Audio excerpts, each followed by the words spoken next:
Speaker అనుమతి ముందస్తుగా తీసుకోవాలన్నా లేదా, ఈ అంశాలన్నీ గొప్ప గొప్ప చదువులు చదువుకున్న ఆయనకు మరి తెలుసో తెలియదో నాకు తెలియదు. నేనైతే కొండారెడ్డిపల్లిలో చదువుకున్నా, తాండ్రలో చదువుకున్నా, వనపర్తిలో చదువుకున్నా, హైదరాబాద్లో చదువుకున్నా, అన్ని గవర్నమెంట్ స్కూళ్ళలో చదువుకున్నా అధ్యక్ష. నేను జడ్పీహెచ్ఎస్లో చదువుకున్నా. నేను గుంటూరు పోలేదు. నేనేమో జ్ఞానం కోసం పక్క రాష్ట్రాలకు పోయి చదువుకోలే.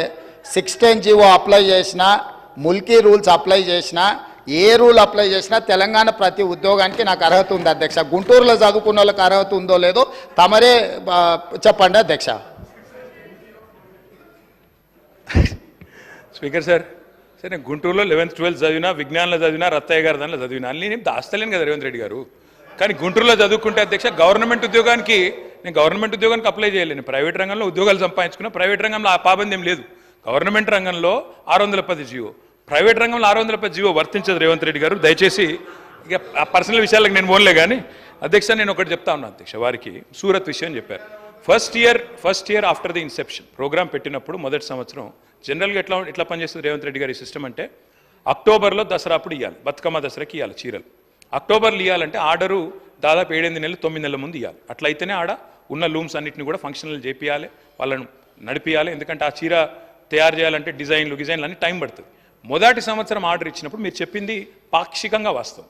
ఏమైంది, ఆర్డర్ నిర్ణయం లేట్గా తీసుకున్నప్పుడు ఏమైంది, మరి ఈసారి మనం మొత్తం వీడికెళ్ళి సిరిసిల్లకి వెళ్ళి చేయలేము, కొంత మేరకు అవసరమైతే బయట నుంచి, ఎందుకంటే 1 కోటి చీరలు తేవాలి. 1 కోటి చీరలు అక్కడ ఉన్న మగ్గాల మీద మొత్తంగా మొదటి సంవత్సరం నిర్ణయం తీసుకోవడంలో జాప్యం జరిగింది. కాబట్టి కేవలం మొదటి సంవత్సరం మాత్రమే కొంత ఆర్డరు బయట నుంచి తెప్పించిన మాట మొదటి సంవత్సరం మాత్రమే. సూరతే కావచ్చు, అది టెండర్ పిలిచినప్పుడు టెండర్లో ఏదొస్తే అది. మీరు అందుకే అంటున్నాను ఆఫీసర్ పేరు తీసుకున్నారన్నారు. యాక్చువల్లీ అధ్యక్ష నేను కూడా బిజినెస్ రూల్ చదివినా.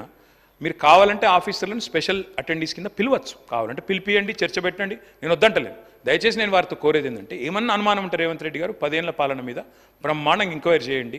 ఎక్కడ తప్పులు జరిగినా మీరు చర్య తీసుకోండి. We welcome it sir, we welcome it. ఆ విషయంలో అనుమానం లేదు అధ్యక్ష. ఇంకొక 2 విషయాలు అడిగారు వారు. ఎంఎంటీఎస్ అడిగారు. ఎంఎంటీఎస్ ఎయిర్పోర్టు ఉమ్దానగర్ గురించి అడిగారు. ఆ టైంలో అప్పుడున్న ప్రభుత్వంలో కరోనా తర్వాత నిజానికి కొంత ఇబ్బంది అయిన మాట వాస్తవమే. ఆ రోజు మేము ఎంఎంటీఎస్ ముందుకు తీసుకొని పోవాలనుకున్నా కేంద్ర ప్రభుత్వ సహకారం కూడా మాకు ఆశించినంత రాలేదు. ఇప్పుడు మీరెట్లయితే వివక్షాన్ని ఒలిపెడుతున్నారో మేము కూడా గట్లే పెట్టినాం. ఈ రోజు మీకు తత్వం బోధపడ్డది, మాకు అప్పుడే అర్థమైంది. కాబట్టి అది మా తప్పు కాదు. చివరిగా అధ్యక్ష నేను ఇంకొక 10 మినిట్స్లో ముగిస్తాను అధ్యక్ష. నేను ఇంకొక మాట అధ్యక్ష, నిన్న మొన్న నేను పవర్ డిమాండ్ కూడా చర్చ విన్నాను అధ్యక్ష. వారు ఏం చెప్పారు అధ్యక్ష మినిస్టర్ గారు? కేటీఆర్ గారు, మీకు అవకాశము 10 గంటల 7 నిమిషాలకు మీకు అవకాశం ఇచ్చిన, ఇప్పుడు 12:25 అవుతుంది.